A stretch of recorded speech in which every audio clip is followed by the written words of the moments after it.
Rosa Zierl, I'm from Austria. I'm riding for Cube Factory Racing and we're here for the Pinkbike course preview in Thuile. So we're very lucky to have World Cup Junior Series leader Rosa Zierl dropping in for a run with us. So up the top, super open wide turns, but it's got real powdery, dusty dirt underneath and lots of loose rocks. Currently running really nice. It's not really cutting too much, but it is early in the morning and I'm expecting a lot of ruts and a lot of loose sections to come out up here. Not sure what that noise was. That sounded like a rock flicking up and hitting a rotor or something. But anyway, very picturesque up here. There's going to be a lot of speed tuck-in, a lot of speed suits going fast into big gap. And now we're heading into the trees. And we've got some features now. We've got some berms, we've got some shark fins. Looks like it's so much fun to ride. When we're doing the track walk, loads of riders couldn't wait to ride this. Into here, oh, nice line off the bank, straighten it out and round. Look how fresh it is in little spots like that where they've just not cut it in.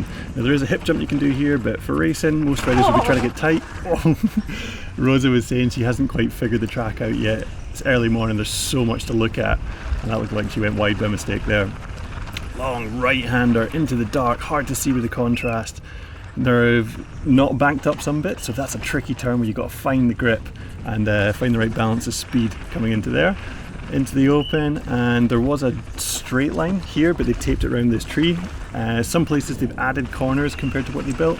Some bits they've actually removed corners after the track walk. So you see one of the Yeti Juniors drifting in there. You can see the dirt is loose, and now things start to get steep.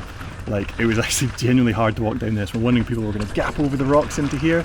I think we will see people do that, just not quite yet. Off-camber crests and turns that are really challenging the riders. Line choice here, this inside line looks super good, and there's a high line here following the edge of the course markers up high in the bank, but it won't be possible and it won't be good until more people do it. Oh, nice inside over the edge of that bank there.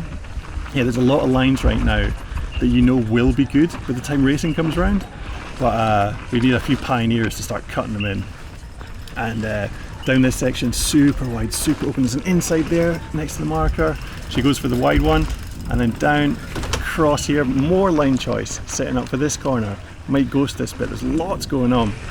And then we come out to the big jump that the junior girls aren't doing because it is absolutely massive. But joining back in, yeah, it's a little bit tricky. You do have to check. Luckily in race runs, they won't be checking for riders. So now down here you can see a lot of riders stopping. They're probably letting their brakes cool down.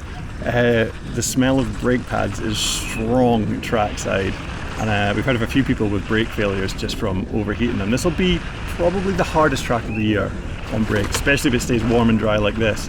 Super nice shark fins. There's going to be some sick scrub shots off of that jump. Looks super cool. Round, slamming some corners. Rosa's just getting a nice flow down this track as she's figuring it out.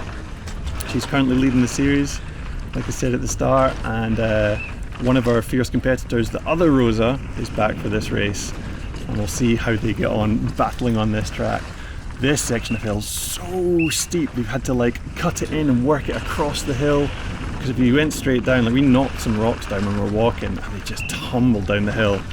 Really awkward techie bit there, one of the few kind of really tricky sections you've got to slow down for. Some off cambers into support, and now we've got the long off camber. This bit is super difficult, no support, nothing cut in. As Camille Balhouse jumps out of the way, and then loads of roots and nasty stuff in here. It looks like Rosa's going to stop and have a look. Did you see me? Yeah, super tricky. Try to gap out low and get high. You've got to commit with speed and not brake. I think high line. Stay high. It's so hard to stay up there. Super tricky as Casper, our teammate, gets it clean. So we're going to go for the push up and drop in. Will they get it? So they're going for a middle to high. Not quite enough speed to make it flow, but she gets it. And now we're going to go back into the track. That is a super techie bit. Nice shark fin jump. So we're in the lower kind of third of the track now, and it's still steep. It's still super tricky. Lots of fresh loamy dirt where the ruts are going to be moving, the holes are going to be coming out, your brakes are cooked, your forearms are pumped, and this is the only place you really get to rest your hands. Slight uphill, stretch the hands out, and then down into some big, gnarly, rough steps. and flat out around this left-hand corner. So down here, the course used to go up left above a tree, but after track walk, the riders decided it looked a little bit awkward and slow. And again, the chicane here, they've just moved things to make it flow a little bit nicer, because it was looking a little bit awkward. Now, right at the bottom now, we're going to pop out the trees onto the big finish line feature. Big bank turn, off the brakes, down here, carry the speed so fast down into this finish. We reckon if someone gets a speed trap on that, that'll be the fastest speed through a finish line. Get in the brakes. That was a run with Rosa Zierl. Thank you very much. Stay tuned for Inside the Tape, which we're filming later today.